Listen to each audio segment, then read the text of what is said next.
जंगल की गहराइयों में एक अंधेरी रात में एक छोटा सा गांव बसा हुआ था। वहाँ एक अजीब माहौल था जिसमें लोगों के बीच एक पुरानी कहानी गुम रही थी। कहानी ये थी कि उस जंगल में एक दरवना भूत रहता था जो रात के अंधेरे में लोगों का भय बढ़ा रहा था। एक दिन एक बहादुर लड़का जिसका नाम विक्रम था ने सुना कि उस जंगल में कुछ अजीब हो रहा है। लोग भूत के खौफ में घबरा रहे थे और किसी ने भी जंगल में रात को जाने का हिम्मत नहीं जुटा रहा था।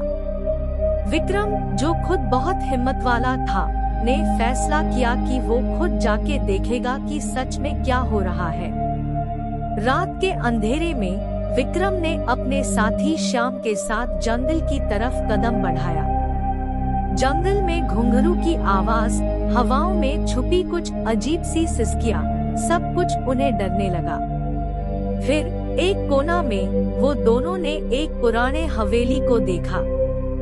हवेली बिल्कुल सुनसान थी, लेकिन अंधेरे में कुछ दिखा नहीं। विक्रम ने अपने साथी को समझाया, ये दरवना माहौल बनाने वाला कोई भूत नहीं, बल्कि किसी का शैतानी प्लान लगता है।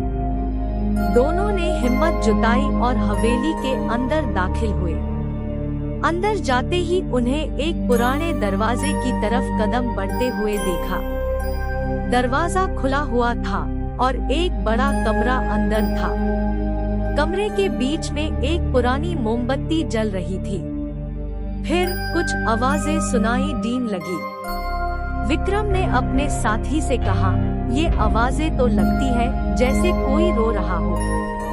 वे धीरे से कमरे के अंदर गए और एक भटकती आत्मा को देखा जो एक कोने में बैठी थी। आत्मा ने रोज यूं कहा, मैं एक समय यहाँ रहती थी और मेरी मौत यहाँ ही हुई। मैं इस हवेली में अकेली रह गई हूँ और ये जंगल मेरा घर बन गया है। लोगों की भयंकर कहानियों ने मुझे भूत बना दिया। विक्रम ने आत्मा से पूछा, लेकिन तुम क्यों लोगों को डरा रही हो? आत्मा ने अपनी कहानी बताई, जिसमें उसकी प्रेम कहानी और उसकी अत्यंत दुखद मौत का जिक्र था। विक्रम ने फिर उस आत्मा की मदद की और उससे शांति मिलती हुई देखा। आत्मा ने विक्रम को धन्यवाद दिया और कहा, तुमने मुझे मुक्ति दिलाए है। अब मैं शांति से इस जंगल से गुजर सकती हूँ। इस कहानी से सभी लोगों ने एक नया दृष्टिकोण पाया और वो जंगल फिर से अमन और शांति से भर गया।